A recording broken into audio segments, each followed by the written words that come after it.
আবহাওয়ার বৈরিতা কাটতে শুরু করেছে উপকূলে। বরগুনায় কমেছে বৃষ্টি, তবে ভাঙন প্রবণ এলাকার মানুষ এখনও রয়েছে আতঙ্কে। এ বিষয়ে সবশেষ পরিস্থিতি জানাতে বরগুনা থেকে সরাসরি যুক্ত হচ্ছেন সহকর্মী জিয়াদ মাহমুদ।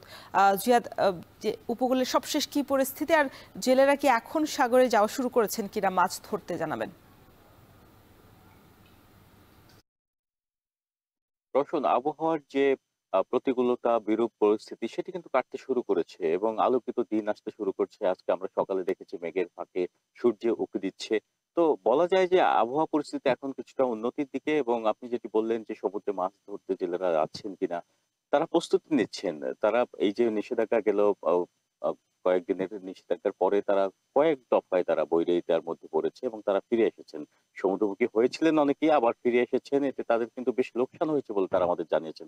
তো এখন নতুন উদ্যমে তারা প্রস্তুতি নিচ্ছেন সমুদ্রে মাছ শিকার করতে যাওয়ার। আমরা পাথরঘাটা কিংবা ফকিরহাট মৎস্য উপকেন্দ্রর নিকটবর্তী যে জেলেরা রয়েছেন তাদের সাথে কথা হয়েছে। তারা বলছেন যে এবারের যাত্রায় তারা আগের তুলনায় বেশি মাছ পাবেন বলেও আশা করছেন। এদিকে আপনাকে একটি বিষয় জানিয়ে রাখি যে বিশেষজ্ঞদের মতে যেসব স্থানের জিওলজিক্যাল এজ কম ভূতাত্ত্বিকগতভাবে, সেই স্থানগুলোতে প্লাবিত হলে কিংবা জলোচ্ছ্বাস হলে তারপরে যে আ পানি নেমে যাওয়ার প্রবণতা থাকে তার ফলে কিন্তু সেই স্থানগুলোর ভাঙন দেখা দেয়। বিশেষ করে বরগুনা ৮০৫ কিলোমিটার বেড়িবাঁধ রয়েছে, যার মধ্যে ৫ থেকে ৭ টি স্থান রয়েছে ঝুঁকিপূর্ণ অবস্থায়।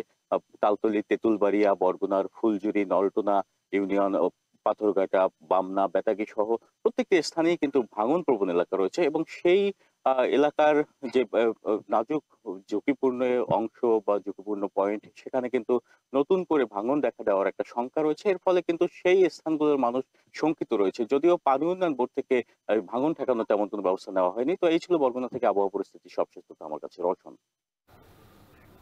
বরগুনা থেকে যুক্ত ছিলেন সহকর্মী জিয়াদ মাহমুদ।